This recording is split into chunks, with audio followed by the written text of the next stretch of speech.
Tanner kata sebenarnya masa mereka berjalan balik ke rumah Tanner tu, makhluk tu pun ada dalam kalangan mereka juga. Tapi makhluk tu berupa macam mereka juga. Mereka je yang tak perasan. Sebab tu Tanner tak berani nak tengok muka mereka.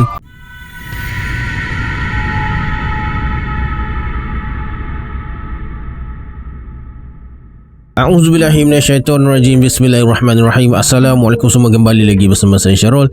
Terima kasih sebab dah klik video ni. Semoga yang menonton video ni ditambahkan rezeki dan dimudahkan urusan dunia dan akhirat. Dalam video kali ni saya akan kongsikan cerita dari Alex berasal dari Chicago tentang Goatman atau lelaki kambing.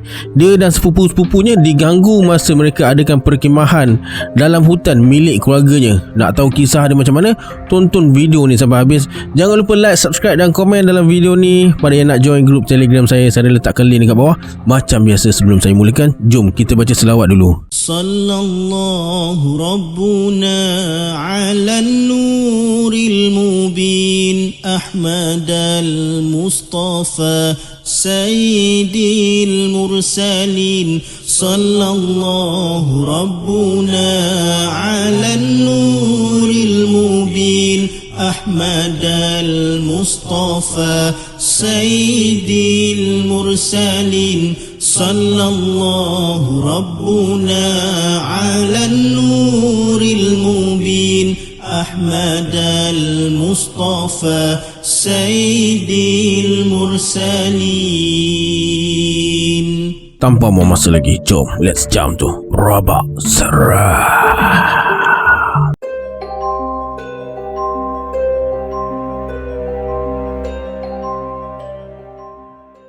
Kejadian ini berlaku masa umur Alex 16 tahun, berasal dari Chicago. Tapi ada saudara mara di Alabama dan merupakan pemilik ladang di Huntsville. Tanah keluarga Alex ni memang luas. Ada beberapa ekar tanah yang masih dalam kawasan hutan yang belum diteroka. Pakcik Alex pula suka memburu, jadi dia letak 2-3 biji rumah trailer untuk dijadikan tempat bermalam masa keluar memburu tu. Ada satu hari tu, sepupu-sepupu Alex ajak dia lepak dekat salah sebuah trailer dalam hutan 2-3 hari. Mereka pun bawalah bekalan makanan mentah macam ayam, ikan dan barang-barang lain untuk trip kali ni. Sebenarnya masa mereka sampai je dekat tempat tu, Alex dah terbau macam wayar elektrik terbakar. Tapi bila mereka periksa, tak ada pun wayar elektrik yang terbakar. Tempat tu memang guna generator sebagai bekalan elektrik, dan generator tu memang dah lama tak dipasang. Mereka buat tak tahu je lah. Lepas letak semua barang, mereka terus ke sungai nak bermandi-manda. Masa mereka tengah mandi sungai tu, tiba-tiba muncul seorang lelaki tua dengan seorang remaja lelaki dari celah-celah semak dekat tebing sungai. Lelaki itu bawa senapan patah. Dia bertanya, korang buat apa dalam hutan ni? Kawasan trailer yang mereka pilih ni memang kedudukannya agak terceruk sikit dalam hutan. Sepupu Alex pun cakap lah yang mereka saja nak berkemah dalam hutan ni dan bagi tahu yang dia tu anak pakcik Alex. Rupa-rupanya orang tua tu kenal pakcik Alex ni. Orang tua tu nasihatkan mereka supaya berhati-hati duduk dalam hutan ni sebab baru-baru ni ada penampakan binatang liar. Sembang punya sembang, rupa-rupanya remaja lelaki yang bersama pakcik tu anak dia yang sebaya dengan mereka ni lah. Nama dia Tanner. Tanner minta izin ayah dia nak ikut mereka mandi-manda dan ayah dia pun benarkanlah. Jadi campur si Tanner ni 5 orang sepupu, 4 orang kawan-kawan sepupu termasuk Alex. Mereka semua ada 11 orang, 5 perempuan dan 6 lelaki dalam lingkungan umur 15 hingga 17 tahun. Seharian tu mereka mandi sungai dan main bola sepak. Sedar tak sedar hari dah masuk senja. Mereka pujuk Tanner berkemah dengan mereka malam ni. Tanner okey je, tapi dia kata dia kena balik rumah kejap nak ambil barang-barang. Lepas tu nak minta izin ayah dia. Tanner kata rumah keluarganya sebelah je dengan kawasan tanah pakcik Alex ni. Disebabkan hari dah nak gelap, sepupu Alex yang bernama Roster dan seorang lagi kawan perempuan yang bernama Cynthia tawarkan diri nak temankan Tanner balik ke rumah dia. Pukul 7 malam, Tanner dengan 2 orang tadi bawa lampu suluh dan mulakan langkah balik ke rumah Tanner. Yang lain buat unggun api, panggang ayam, minum-minum dan sembang-sembang tepi unggun api tu. Lebih kurang 30 hingga 40 minit kemudian, bau pelik tu muncul balik. Bau tu macam ada benda hangit, tapi baunya tak adalah kuat mana. Mula-mula mereka ingatkan ada mangkuk besi terbakar ke apa. Puas mereka selongkar satu trailer tu, tapi tak jumpa mana punca bau tu. Masa tengah cari punca bau tu lah mereka terdengar bunyi orang berlari ke arah mereka. Rupa-rupanya Roster, Tanner dan Cynthia. Mereka bertiga lari tak pandang kiri kanan dan terus masuk dalam trailer tu. Geng-geng lain yang masih ada dekat luar, bila tengok mereka bertiga macam tu, mereka pun ikut masuk dalam trailer. Suasana masa tu memang kelang kabut. Roster dengan Tanner menangis, tapi Tanner agak tenang sikit daripada Roster tu. Itu pun mata dia dah bengkak dan kemerah-merahan. Cynthia pula, Alex perasan asyik pandang luar tingkap je, tapi masing-masing tak nak bagi tahu kenapa mereka jadi macam tu. Malam makin larut. Unggun api dekat luar tu makin lama makin malap. Salah seorang sepupu Alex bernama John nak keluar dari trailer tu sebab nak hidupkan generator, tapi Tanner halang. Jangan, kunci pintu tu. Jangan ada sesiapa pun keluar dari trailer ni. Mereka tanya kenapa. Tanner pun buka lah cerita. Kata Tanner, masa mereka bertiga sampai dekat rumah Tanner tu okey je, tak ada apa-apa yang pelik pun berlaku. Ayah Tanner izinkan Tanner untuk ikut mereka tidur dalam hutan, tapi ayah Tanner suruh Tanner ni bawa senapan patah sekali, sebab baru-baru ni ada seekor babi dekat ladang Tanner ni mati. Tapi bukan mati sebab penyakit, sebaliknya diserang binatang buas. Tak pasti binatang apa, tapi teruk jugalah bangkai babi tu sampai terpisah dua. Kalau nak kata kucing hutan atau serigala, bukan macam tu. Tapi Tanner menolak, dia tak nak bawa senapang tu. Roster dah berhenti menangis, giliran dia pula bercerita. Kata Roster, dalam perjalanan balik tu, masa tu dah memang gelap gelita. Mereka terdengar bunyi pelik. Mereka tak pasti bunyi apa tu, tapi bila Cynthia cakap bunyi tu datang dari arah semak sebelah kiri, mereka bertiga pun suluh ke situ dan ternampak ada seseorang tengah berdiri tapi membelakangi mereka. "Oi, buat takut aku je lah," kata Roster. Tapi lelaki tu buat tak tahu je, toleh pun tak. Mereka bertiga pun sambung perjalanan dan masa itulah mereka terhidu macam bau hanyir. Roster terus suluh sebelah kanan. Rupa-rupanya lelaki tadi tu dah pindah ke situ pula, berdiri kaku membelakangi mereka. Apa lagi, dari berjalan santai mereka mula berjoging. Tanner dah menyumpah patutnya dia bawa je senapang tadi. Masa mereka bercerita tu, tiba-tiba bau hanyir tu muncul, tapi baunya semakin kuat dalam trailer tu. Tanner dan Roster masih teruskan cerita. Lepas mereka percepatkan langkah tu, kedengaran bunyi macam ramai orang berbisik-bisik dari semak-semak di kiri kanan jalan.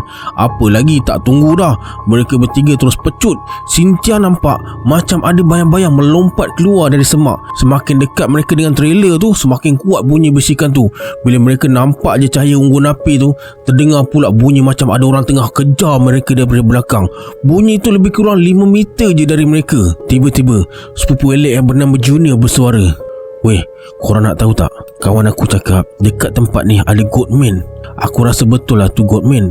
Kita dah lah dalam hutan ni, tu mesti Goatman nak main-main dengan kita." Kawan-kawan perempuan dah mula menangis. Yang lelaki pula cuba tenangkan mereka. Masa ni Alex tak tahu Goatman tu apa, jadi dia tak faham kenapa yang lain tu macam tak suka bila Junior cakap pasal Goatman. Bila Alex dah masuk kolej ni, baru dia tahu apa sebenarnya Goatman tu. Itu pun sebab kawan sebilik orang asli Amerika dari suku Menom bagi tahu, kalau ikut kepercayaan dia, Goatman ni adalah makhluk separuh kambing separuh manusia dan boleh berubah rupa dan menyusup masuk dalam kumpulan manusia untuk takutkan mereka. Goatman ni makhluk yang sangat digeruni macam Wendigo. Kalau ikutkan sebut nama makhluk tu pun tak boleh. Tiba-tiba bau hanyir dalam trailer tu hilang. Mereka berkurung dalam trailer tu beramai-ramai. Dalam sejam dua jugalah. Jam dah dekat nak masuk pukul 10 malam. Sepanjang berkurung tu tak ada benda pelik berlaku. Jadi mereka pun keluarlah sekejap nak hidupkan unggun api yang cuma tinggal bara tu. Setakat itu je lah gangguan di malam pertama. Malam pertama tu boleh dikatakan agak tenang jugalah. Tanner, Roster dan Cynthia tak adalah trauma. Mereka buat keputusan nak tidur semalam lagi dalam hutan tu. Hari kedua segala-galanya berjalan lancar. Tak ada dah benda-benda pelik berlaku. Malam tu pukul 1 pagi, mereka masih melepak dekat luar trailer keliling unggun api. Cerita hantu, gelak-gelak. Tiba-tiba bau hanyir semalam tu muncul semula. Tapi baunya kali ni sangat kuat sampaikan ada seorang kawan perempuan tu dah nak termuntah. Semua dah rasa tak sedap hati. Alex pula terus berdiri dan ajak mereka semua masuk dalam trailer sebab dia dapat rasa macam ada sesuatu yang tak kena. Mereka berkurung dalam trailer tu macam malam semalam juga. Si Junior tak habis-habis dengan Goatman dia tu. Bau hanyir tu masih tak hilang, malah makin kuat. Mereka semua duduk berhimpit dalam trailer tu dalam ketakutan. Tapi dalam ketakutan tu pula, perut masing-masing dah lapar. Nasib baiklah dalam trailer tu ada dapur mini. Jadi mereka pun masak sausage sebab masing-masing tak berani nak keluar. Sausage yang mereka bawa tu satu pack ada 4 batang. Jadi Alex buka lah 3 pack sebab ada 11 orang. Sausage tu Alex panggang je atas kuali dapur. Lepas tu bagi seorang satu. Jadi baki lagi sebatang. Ada sepupu Alex seorang ni memang kuat makan sikit. Jadi bila dia punya dah habis, dia tengoklah kuali dapur nak habiskan baki sebatang sosis tadi. Tak patutlah kau ni weh. Orang lain dapat satu je tapi kau makan sampai 2. Kau cakap apa ni weh? Aku pun makan sebatang je. Kalau sosis tu dah habis, kau buka lah lagi sebungkus, masak sendiri. Lepas Alex cakap macam tu, Cynthia terus menjerit, keluar, keluar, keluar. Cynthia menangis sampai menggigil-gigil. Roster dan Alex perhati sekeliling. Masa itulah jantung Alex macam nak tercabut. Dia dengan Roster terus keluar dari trailer, diikuti Cynthia dekat belakang. Yang lain pun bila dah tengok mereka bertiga lari keluar, mereka semua tu pun ikutlah keluar sekali sampai tak tutup pintu trailer tu. Weh, apa sal? Weh, apa sal? Salah seorang kawan Alex bertanya. Alex mula mengira ahli kumpulan mereka. 1, 2, 3, ada 11 orang. Sepupu Alex yang kuat makan tadi cakap, tadi dia kira dalam trailer tu ada 12 orang. Masing-masing saling berpandangan. Kalau ikutkan mereka ni pun tak adalah berapa rapat. Ada yang baru kenal semalam. Tapi macam mana mereka boleh tak perasan ada orang lain dalam trailer tadi? Masa ni barulah masing-masing tersedar. Entah-entah orang tu dah sehari suntuk dengan mereka. Cuma mereka je yang tak perasan. Cynthia tak putus-putus berdoa masa mereka dekat luar tu. Akhirnya dengan bersenjatikan dahan pokok, Alex, Roster dan Tanner masuk semula dalam trailer tu. Tapi tak ada orang pun dekat dalam tu. Kemudian mereka semua masuk balik dalam trailer. Tapi mereka dah kira siap-siap. Cukup 11 orang baru kunci pintu trailer tu. Bila semua orang dah selamat ada dalam trailer, barulah Cynthia buka cerita. Tadi masa mereka berhimpit-himpit makan sosis, ada orang sebelah Cynthia ni tiba-tiba cengkam peha dia dan berbisik sesuatu yang dia tak faham dekat telinga dia. Bila Alex dan sepupu dia tadi tengah bergaduh pasal sosis tu, barulah dia ada kekuatan nak menjerit macam tu. Bila dengar cerita Cynthia tu, mereka punya takut masa tu tak payah cakap lah. Berhimpit-himpit lah mereka dalam trailer tu dan tanpa sedar masing-masing tertidur dalam keadaan berhimpit. Alex terbangun masa matahari dah nak naik. Tapi masa tu separuh daripada mereka tengah tidur nyenyak. Separuh lagi dah berkemas-kemas nak balik. Kalau ikutkan, Alex nak ajak mereka semua balik rumah hari tu juga. Tapi ada 4 orang yang nak tunggu sampai hari betul-betul siang baru nak balik. Ada pula yang masih nak sambung berkemah dalam hutan tu walaupun setelah apa yang terjadi malam tadi. Alex pula memang betul-betul nak balik. Tak nak dah tidur dalam hutan tu semalam lagi. Alex tanya Cynthia, nak sambung lagi ke berkemah malam ni? Cynthia kata tak nak. Dia nak balik rumah hari tu juga. Bincang punya bincang, 4 orang termasuk Cynthia boleh balik. Tapi Alex kena tunggu juga sebab dia yang pegang kunci trailer tu. Alex bengang jugalah masa tu. Dia cuba pujuk yang lain ajak balik hari ni. Tapi yang lagi 6 orang tu nak habiskan juga perkemahan hari tu.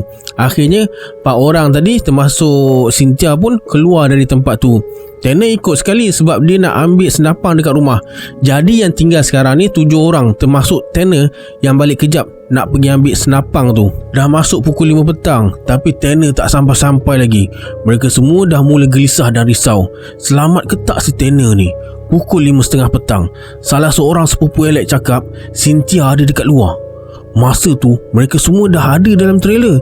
Bila mereka jenguk dekat luar, memang betul Cynthia tengah duduk membelakangi mereka dekat tepi tempat bakar unggun api tu. Alex mula terfikir, tadi Cynthia yang beria-ria nak balik rumah, kenapa dia ada lagi dekat sini? Bila Cynthia muncul tu, tiba-tiba bau hanyir tu pun muncul juga. Tapi baunya tak kuat lah masa ni. Korang bau tak ni? Tanya si Alex. Tapi pertanyaan si Alex tu disambut dengan hilai ketawa. Alex pelik lah kenapa mereka gelakkan dia. Ni rancangan kau dengan Cynthia kan? Saja nak prank kita orang budak kampung ni. Dengan wajah yang serius, Alex cakap lah dia tak terfikir pun nak buat macam tu.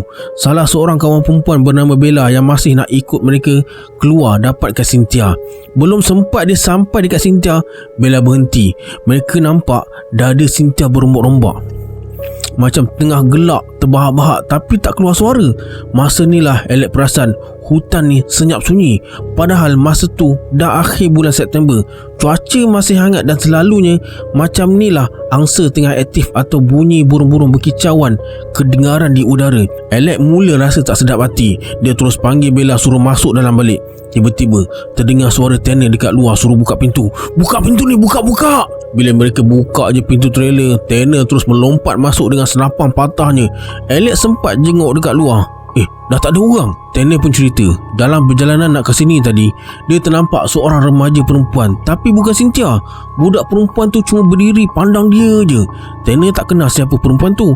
Yang dia ingat, perempuan tu renung dia dengan mulut telepong. Bila Tanner dah nak masuk je kawasan trailer tu, baru dia perasan yang perempuan tu dah makin dekat dengan dia. Tanner pun terus pecut. Dia ingatkan pintu trailer dah memang terbuka, tapi tengok tertutup lah pula. Tanner sempat toleh belakang. Perempuan tu dah makin dekat. Tanner pun apa lagi, menjerit lah suruh buka pintu. Bila masuk dalam trailer tu, mata Tanner melilau tengok mereka seorang demi seorang. Wajahnya yang dah memang putih bertambah pucat. Kemudian Tanner tarik Alex ke tepi dan berbisik, "Kau tahu kan, cuma ada 7 orang je yang tinggal sekarang ni." Hati Alex dah berdebar bila Tanner cakap macam tu. Jadi mereka berdua pun kiralah berapa orang yang ada dalam trailer tu, termasuk mereka berdua. Alex tanya semua orang yang ada dekat situ, "Tadi dalam trailer ni ada berapa orang?" Semua jawab ada 8 orang. "Sekarang ada berapa orang pula?" Mereka semua kira sama-sama dan barulah mereka perasan ada 7 orang je yang tinggal dalam hutan ni. Maknanya ada seorang penyamar yang dah gaib. Tanner cakap dekat Alex, dia tak berani nak beritahu dekat bapak dia yang mereka ni kemungkinan diganggu oleh Goatman. Tapi Tanner ada telefon sepupu dia dan sepupu dia pun setuju nak datang tempat mereka ni. Tapi dia sampai lambat sikit lah. Masa ni sebenarnya Alex memang dah takut gila, tapi dalam hati ada rasa lega sikit lah sebab si Tanner ni ada bawa senapang dan dia pun biasa menembak. Masa ni jugalah sepupu Alex, si Roster tu, bergaduh dengan seorang budak perempuan. Sebab budak perempuan tu ingat Alex saja nak prank diorang ni semua. Roster pertahankan Alex. Dia cakap Alex ni memang budak bandar, tapi bukan jenis yang suka permainkan orang sampai macam tu sekali. Tapi budak perempuan tu tetap tak nak percaya. Dia cakap budak perempuan yang mereka nampak dekat luar tadi tu Tanner, pakai rambut palsu. Kalau betul mereka kena kacau dengan Goatman, macam mana mereka nak tahu yang dia ni memang betul Tanner? Entah-entah Goatman tu dah bunuh Tanner dalam hutan tadi, lepas tu menyamar sebab nak masuk dalam trailer ni dengan mereka. Tak pasal-pasal si Tanner ni pula kena tuduh. Apa lagi, bergaduh lah mereka dalam trailer yang sempit tu. Tapi gaduh mulut je lah. Masa ni Alex memang sebelahkan si Tanner dan cuba yakinkan yang lain supaya mereka kena bersatu hati. Sebab sekarang ni mereka semua dalam bahaya. Mungkin ada penyamar yang dah berjaya menyusup dalam kumpulan, atau paling teruk kemungkinan ada makhluk halus dalam hutan tu yang tengah kacau mereka. Bella mula menangis dan minta nak balik juga masa tu, tapi mereka terpaksa halang dia sebab hari dah makin senja.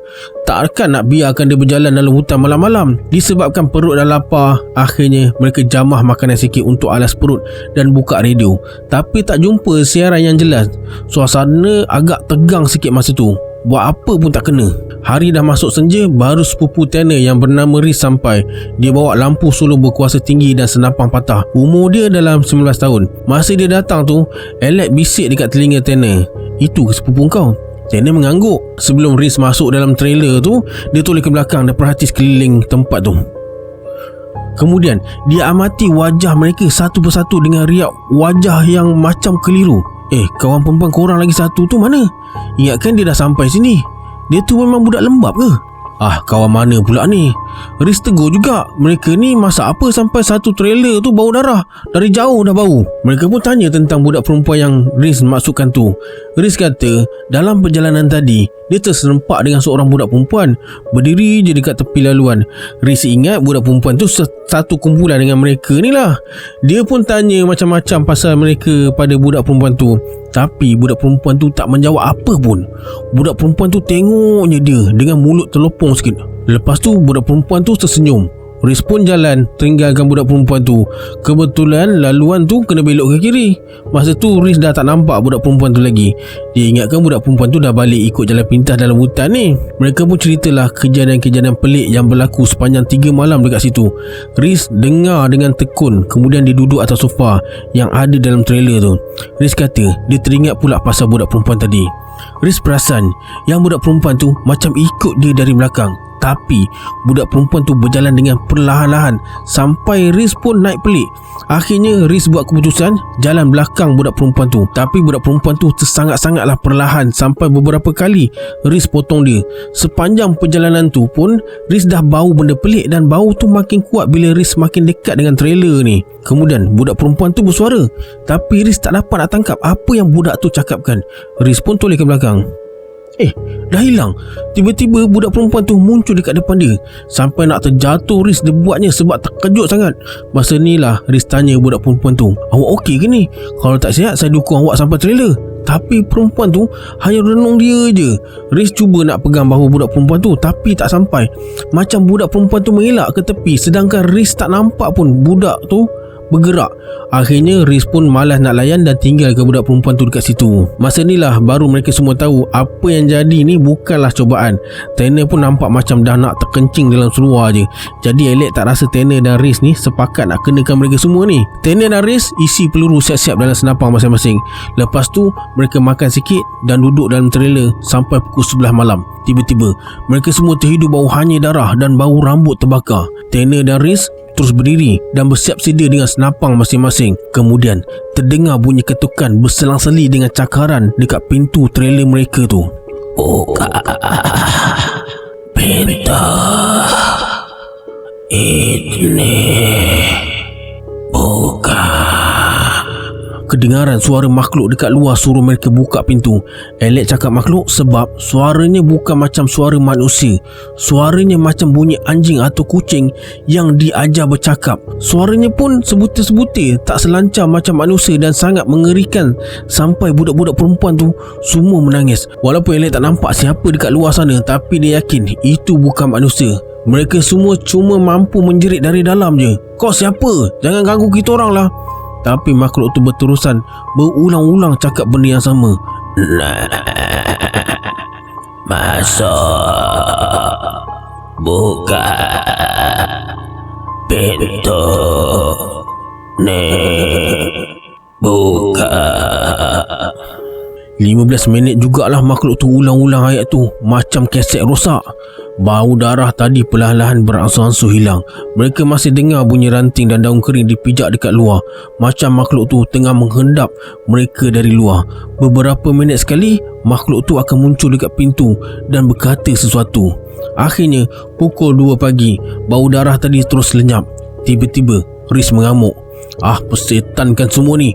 Dia terus buka pintu dan meluru keluar dengan senapang je. Mula-mula Riz lepaskan tembakan ke udara sambil menjerit, "Atas nama Tuhan, nyah kau dari sini." Kemudian dia lepaskan 2 das lagi tembakan. Trailer ni berdepan dengan anak sungai. Dekat seberang sungai tu pula hutan. Mereka semua boleh dengar macam ada bunyi makhluk bergerak dalam hutan dekat seberang sungai tu. Dan makhluk tu keluarkan bunyi sahutan seolah-olah dia terima cabaran Riz tu. Lepas tu makhluk tu menjerit, tapi bunyi jeritannya macam suara kucing bercampur dengan suara perempuan. Mereka nampak ada satu bahagian dekat semak samun bergoyang dengan kuat. Riz tembak ke arah semak samun tu. Kemudian dia berundur masuk dalam trailer balik. Mereka terus kunci pintu dan terdengar makhluk tu menjerit macam dalam kesakitan. Riz kata dia nampak macam ada binatang keluar dari semak dan merangkak menuju ke trailer dan yakin tembakan dia kena makhluk tu. Selama 2 jam mereka berada dalam ketakutan bila dengar makhluk tu menjerit dan berjalan dalam semak sekeliling trailer. Akhirnya mereka semua yang dalam ketakutan jadi letih dan masing-masing tertidur dalam trailer sempit tu, kecuali Tanner. Tanner suka rela nak berkawal depan pintu dengan senapang dia. Malam pun berakhir. Masa Alex bangun tidur, dia perasan badan Tanner ni macam menggigil sikit dan Tanner ni nampak gelisah. Tanner langsung tak nak pandang muka mereka semua ni. Pagi tu, lepas sarapan dah berkemas, mereka bergerak ke rumah Tanner. Lepas tu, Riz akan hantar mereka pulang ke rumah masing-masing. Tanner jadi orang terakhir tinggalkan trailer tu sebab dia nak kunci trailer. Alex tak berani nak kunci dan sangat berterima kasih dekat Tanner. 2 hari kemudian, Alex ada berjumpa dengan Tanner. Masa inilah Tanner buka cerita apa yang jadi malam terakhir tu. Tanner kata lepas makhluk tu dah tak keluarkan bunyi, dia jadi mengantuk dan tersengguk-sengguk nak tidur. Dari ekor mata dia, Tanner nampak ada seseorang keluar dari bilik air dalam trailer tu. Lepas tu orang tu terus baring dengan mereka yang lain. Tanner ingatkan itu kawan mereka, jadi dia pun tutup mata sambil tidur-tidur ayam. Tiba-tiba Tanner teringat sesuatu sambil pura-pura tidur tu. Dia kira bilangan orang dalam trailer tu, ada 9 orang. Bukan sepatutnya 8 orang je. Tanner terfikir juga nak tembak orang tu, tapi sebab mereka semua tidur berhimpit, nanti terkena orang lain pula. Nak kejutkan Riz, nanti Riz pula buat gila macam tadi. Jadi Tanner pun berpura-pura tidur. Tanner kata kadang-kadang orang tu akan bangun berdiri, lepas tu dia gelak terbahak-bahak tapi tak keluar suara, badan je yang bergoyang-goyang. Kemudian orang tu akan baring semula di celah-celah mereka yang tidur berhimpit-himpit tu. Pagi tu Tanner kan orang terakhir dekat trailer tu. Jadi sebelum kunci trailer, dia periksa dulu keadaan dalam trailer tu. Masa itulah dia baru perasan yang tingkap bilik air dekat dalam tu dah terbuka. Alex baru teringat memang tingkap tu mereka tak pernah kunci pun. Mungkin selama ni makhluk tu masuk dalam trailer ikut tingkap tu. Tanner kata sebenarnya masa mereka berjalan balik ke rumah Tanner tu, makhluk tu pun ada dalam kalangan mereka juga. Tapi makhluk tu berupa macam mereka juga. Mereka je yang tak perasan. Sebab tu Tanner tak berani nak tengok muka mereka. Tapi makhluk tu tak adalah ikut mereka sampai balik rumah. Sebaliknya dia perlahankan langkah hingga mereka tinggalkan dia dekat belakang. Tanner sempat bertentang mata dengan makhluk tu sebelum makhluk tu berjalan balik masuk ke hutan tempat tinggalnya. Okey, sampai sini kisah yang dapat saya kongsikan hari ini. Sebelum kita berpisah, anggaplah kisah ini sebagai hiburan semata-mata. Janganlah terlalu mudah percaya. Hanya yang mengalaminya tahu akan kebenaran sesuatu kisah itu. Kita berjumpa di video akan datang. Saya Syarul. Assalamualaikum. Adios.